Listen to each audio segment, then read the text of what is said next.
सनकादिक परमहंस जो अंतिम ज्ञानानंद ब्रह्मानंद में सदा लीन रहते थे, अचानक उनके मन में आई, वैकुंठ चले गए।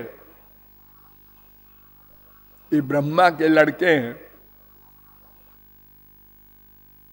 सदा छोटे सी उम्र में रहते हैं, नंगे परमहंस। इनको भगवान का अवतार भी माना जाता है। वहां भगवान को देखा, प्रणाम किया, उनके चरण पर तुलसी रखी थी, उसकी गंध नासिका में आई। उठे, आंख खोला,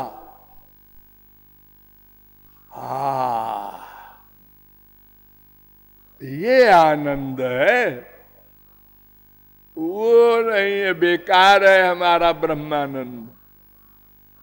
कामं भव स्वब्रिजिनैर्निरये सुनस्या चेतो लिवत् यदि नुते पदयो रमेत। 3:15-49। महाराज मैं कुछ मांगूंगा। ब्रह्मानंदी भी मांगता है। हाँ महाराज, मुझे मालूम है ना, आप ही से तो मांग के हम ब्रह्मानंदी बने थे। तो अब फिर एक चीज मांग रहे हैं। क्या? वो ब्रह्मानंद जो हमने मांगा था ना, वो हमारा कैंसिल कर दीजिए, और भले ही नरक हमको दे दीजिए, लेकिन आपका प्रेमानंद चाहते हैं। ये सनकादिक परमहंस कह रहे हैं। और सनकादिक के बाप, उनकी भी सुन लो।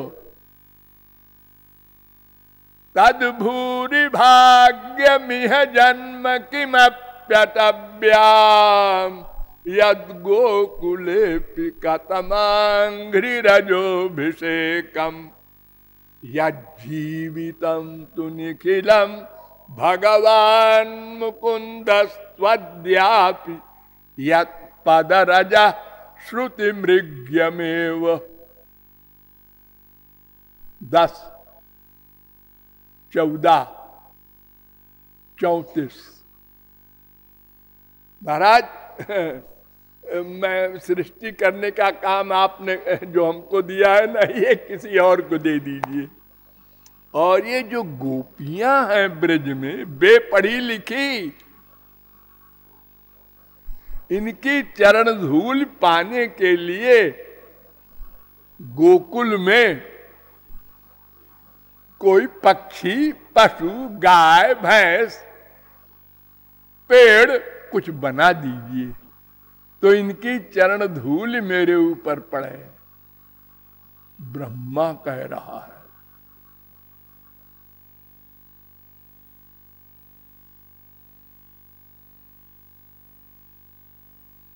और वहां से लेकर उनके बेटे सनकादिक और वेदव्यास और सुखदेव परमहंस, सारे के सारे परमहंस, और अंतिम शंकराचार्य, ये क्या कहते हैं, इनकी भी सुन लो संक्षेप में।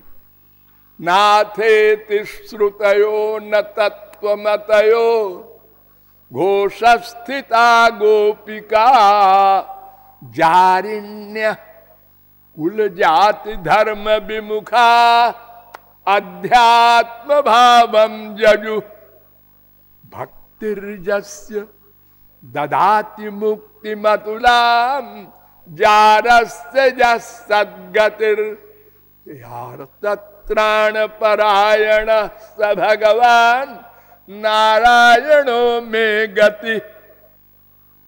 अरे रे रे रे रे रे रे, आश्चर्य देखो मनुष्यों, मुझको आश्चर्य हो रहा है, ब्रह्मानंदी को, ब्रह्म ज्ञानी को, भगवान शंकर के अवतार को। क्या आश्चर्य! वेदांत में पहला सूत्र है अथातो ब्रह्म जिज्ञासा। इसमें पहला शब्द है अथ, अथ माने अब, जैसे हम लोग बोलते हैं ना, अब भाई संकीर्तन होगा, हाँ अच्छा आप सबको छुट्टी दी जा रही है, जाओ अब। तो इन गोपियों को तो अब का भी अध्ययन नहीं हुआ, एक पहले सूत्र के पहले अक्षर का भी ज्ञान नहीं है इनको। नाथेति, वेद शास्त्र के पढ़ने की बात कौन करे। तेनाधीत श्रुति गणानोपासित महत्तमा अव्रता तप्त तपसा सत्संगान मामुपागता। भगवान श्री कृष्ण कह रहे हैं, अरे मनुष्यों सुनो, ये जो गोपियां थी ना, ये कोई शास्त्र वेद नहीं पढ़ी थी, ये जगत गुरु नहीं थी। नाधीत श्रुति गणा, कोई व्रत तपश्चर्या हवन कुछ नहीं किया इन्होंने। फिर केवले नहीं भावे न गोप्यो गावो न गा मृगा, मुझको भगवान भी नहीं जानती थी। भाव से, केवल प्रेम से मुझको नचाने में समर्थ हो गई। 11, 12, 7, 8 भागवत।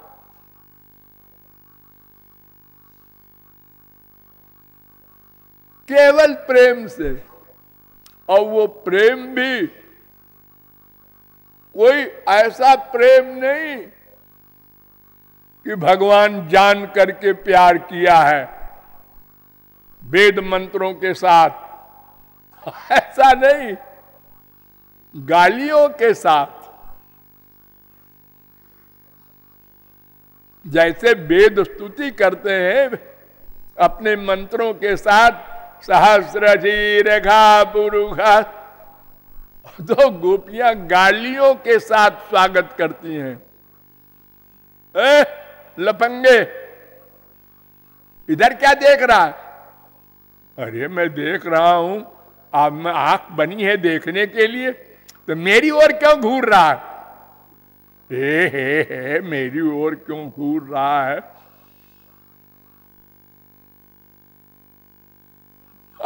ऐसी डांट जैसे संसारी स्त्री किसी लफंगे को, वाकई लफंगे को डांटती है, ऐसे। और ठाकुर जी बड़े चैन से, आनंद से, मुस्कुराते हुए सुनते हैं। क्या कहा, जरा फिर से बोल। ऐसा बेहया है, बार बार कहता है फिर से बोल, फिर से बोल। मीठा लग रहा है। ये प्रेम की महिमा है, ब्रह्म का ये हाल है। हमारे संसार में किसी बड़े आदमी को एक शब्द बुरा कह दो, मुकदमा चल जाए। है हमारी मान हानि हुई है, मान हानि।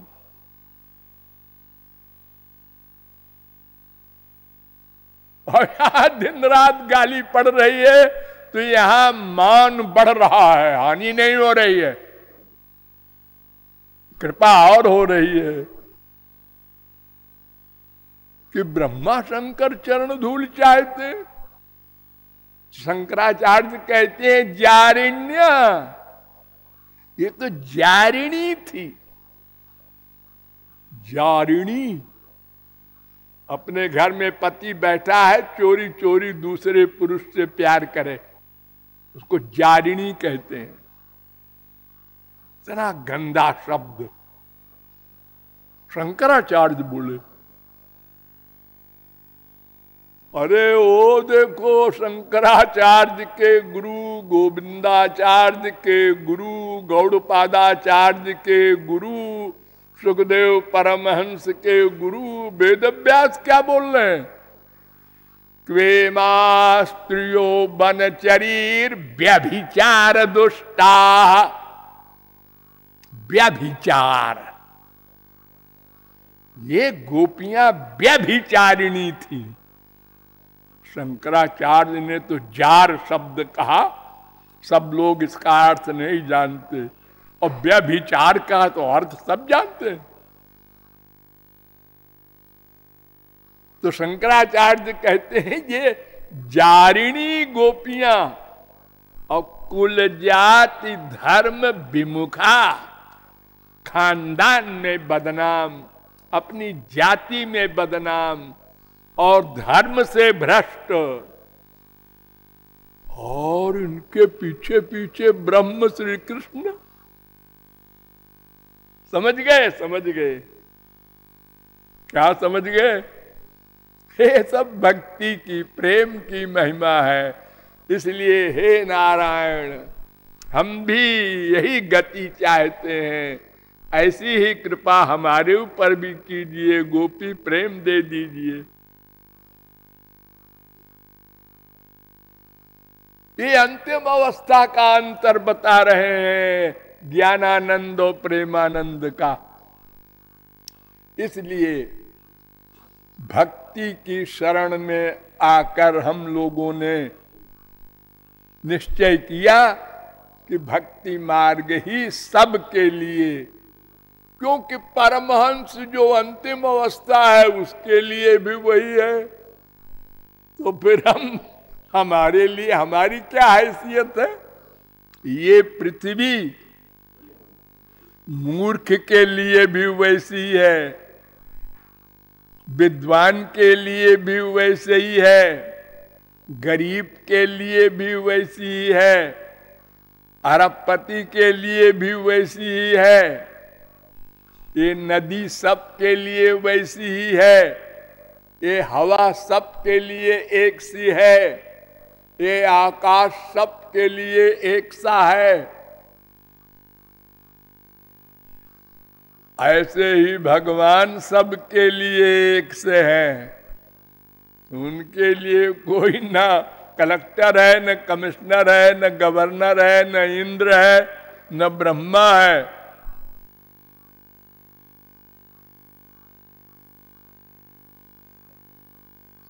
केवल भावग्राह्य मनीडाख्यम भावा भाव करम शिवम। जो प्यार करे वो मेरा प्यारा, प्यार न करे तो भक्ति ही न बिरंची की न होई। ब्रह्मा भी प्यारा नहीं, न तथा में प्रियतम आत्मजोनिर न शंकर न च संकर्षणो न शरीर नैवात्मा च यथा भवान। उद्धव, तुम श्री के भक्त हमको इतने प्यारे हैं कि हमारा बेटा ब्रह्मा भी हमको प्रिय नहीं, शंकर जी भी नहीं, मेरी श्रीमती लक्ष्मी भी नहीं। देखो ये उल्टी बात है ना। हमारे संसार में सबसे प्यारा कौन होता है? आत्मा। नंबर 2 शरीर, नंबर 3 स्त्री या पति, नंबर 4 बेटा बाप, नंबर 5 दोस्त, नंबर 6 दास नौकर। और यहां नौकर को ये सीट दे रहे हैं भगवान कि हमारी श्रीमती भी नहीं, नैवात्मा च। लो, मुझे अपनी आत्मा भी उतनी प्रिय नहीं।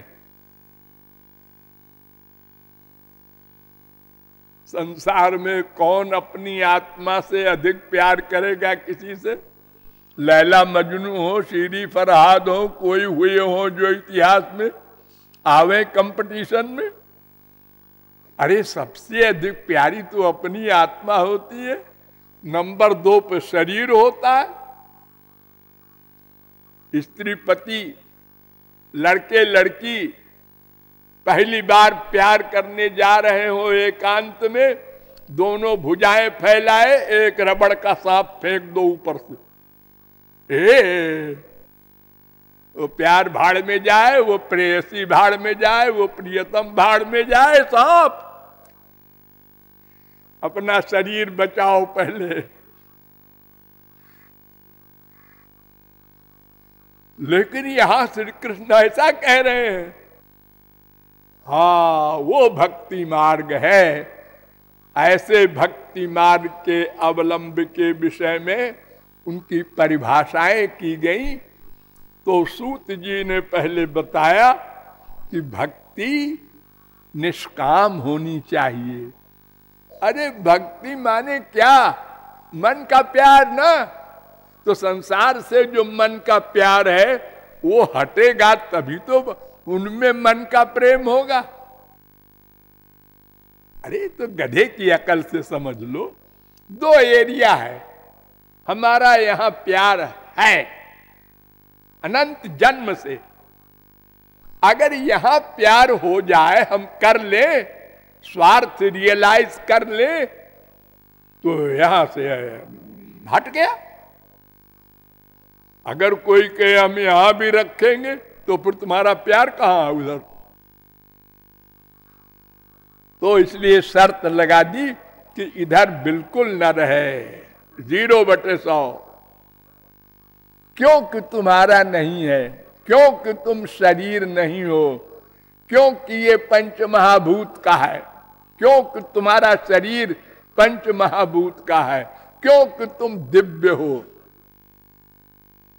तुम्हारा आनंद यहां नहीं है। तो निष्काम हो और निरंतर हो, परिवर्तनशील नहीं, इधर भी उधर भी, ऐसा नहीं चलेगा। संसारी पतिव्रता एक पति को शरीर देती है, ऐसे ही एकमात्र मन सदा रहे हरि गुरु में।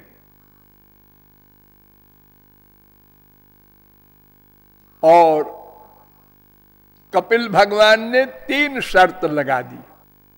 उन्होंने कहा निष्काम भी रहे और सदा मन लगा रहे, और तीसरी शर्त अनन्य हो। तो एक ही बात तो है, वो भी अनन्य माने अन्न में न रहे। जब निष्काम हो जाएगी भक्ति तो अन्न में कैसे रहेगी?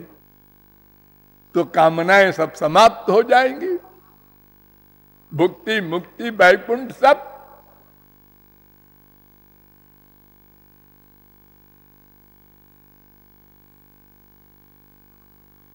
अब इसके अतिरिक्त और क्या आवश्यक है भक्ति में, इस पर कल विचार होगा।